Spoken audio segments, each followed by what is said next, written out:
আসসালামু আলাইকুম এভরিওয়ান। আমরা দুই ভাই, হেলাল ভাইকে আপনারা অনেকেই চিনেন, আমার ভিডিওতে দেখেছেন।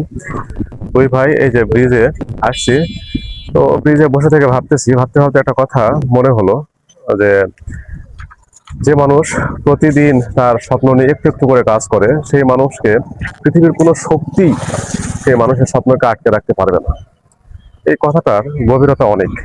এই কথাটা ভাবলাম যে একটা ভিডিও করে ফেলি। কারণ কারো সফলতা আসে 25 বছর বয়সে, কারো সফলতা আসে 45 বছর বয়সে, এবং কারো সফলতা আসে 75 বছর বয়সে।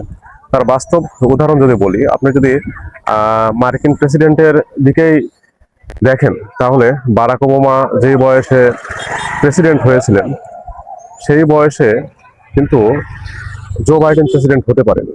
বারাক ওবামা যেই বয়সে যে তার প্রেসিডেন্টের ক্যারিয়ার শেষ করেছেন, ঠিক ততটুকু বয়সে এসে কিন্তু জো বাইডেন আবার প্রেসিডেন্ট হয়েছেন।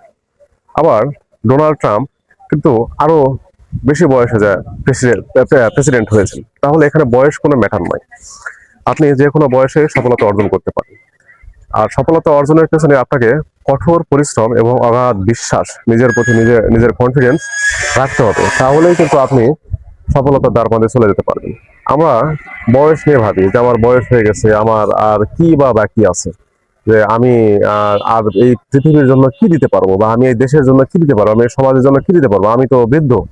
আসলে এদের দিকে তাকালে বোঝা যায় যে বয়স কোনো ফ্যাক্টর নয়, বয়স জাস্ট মাত্র একটা সংখ্যা। আমরা এই বিশ্বকাপ চলছে, বিশ্বকাপের উদাহরণ যদি দিই, তাহলে দেখুন অনেক গোলকিপারই আছে, এমিলিয়ানো মার্টিনেজ, অ্যালিসন বেকার, এরাই তো ভালো ভালো গোলকিপার। কিন্তু তাদেরকে ছাপিয়ে এইবারে বিশ্বকাপে সবার মন জয় করে নিয়েছে কেপ ভার্দের বোজিনহা। তাহলে দেখুন, এই যে এজ একটা মাত্র সংখ্যা মাত্র, উনি সেটা প্রমাণ করে দিয়েছেন যে যে কোনো বয়সেই চেষ্টা করলে আর যদি পরিশ্রম থাকে, তাহলে যে কোনো বয়সেই কিন্তু সফলতা অর্জন করা যায়। আর সেই সফলতার জন্য কিন্তু আপনাকে প্রতিনিয়ত পরিশ্রম করতে হবে। আপনি একদিন পরিশ্রম করলেন, 10 দিন বসে থাকলেন, তাহলে কিন্তু আপনার সফলতা কখনোই আসবে না। আপনার সফলতা মূল শর্ত হচ্ছে প্রতিনিয়ত আপনার সফলতার জন্য ধীরে ধীরে ধীরে ধীরে এগিয়ে যেতে হবে। আপনি আপনার সফলতার দিকে যতক্ষণ না আপনি সফল হচ্ছেন, ততক্ষণ যদি আপনি লেগে থাকতে পারেন, ধীরে ধীরে পরিশ্রম করতে পারেন, তাহলেই কিন্তু আপনি একদিন সফলতার স্বর্ণ শিখরে চলে যাবেন। তার বাস্তব উদাহরণগুলো কিন্তু ইতিমধ্যে দিয়েই দিয়েছি। তো আমরা আমাদের দৃষ্টিকোণ থেকে আমরা যেটা করি সেটা হচ্ছে কয়েকদিন একটা আমাদের লক্ষ্যটা স্থির রাখতে পারি না। কয়েকদিন একটা কাজ করার পরে সেই কাজ কোনো সফল সফল যদি হতে না পারে, তাহলে সেখান থেকে দূরে ছিটকে চলে যায়।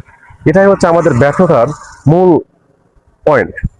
কারণ আপনারা যদি ওই লক্ষ্যটাকে যদি স্থির রাখতে না পারেন, আমরা যদি লক্ষ্যটাকে যদি স্থির রাখতে না পারি, তাহলে কিন্তু আমরা সফলতার দ্বারপ্রান্তে পৌঁছাতে পারবো না। তো আমাদের লক্ষ্য স্থির থাকতে হবে। ব্যর্থতা আসবেই, ব্যর্থতাকে মেনে নেওয়াও এক ধরনের সফলতা। আপনি যদি ব্যর্থতাকে স্মার্টলি ভাবে মেনে নিতে পারেন, তাহলে আপনি সফলতায় বেশিক্ষণ সময় লাগবে না। তো এই জন্য লেখাটা দেখে বা লেখাটা পড়ে খুব ভালো লাগলো যে ব্যক্তি তার সফলতার জন্য, তার স্বপ্নের জন্য প্রতিনিয়ত ধীরে ধীরে একটু একটু করে কাজ করে, তাকে পৃথিবীর কোনো বাধাই আটকে রাখতে পারে না। ভালো থাকুন, সুস্থ থাকুন, এবং এইরকম প্রতিনিয়ত ভিডিও পেতে আমার পেজের সঙ্গেই থাকুন।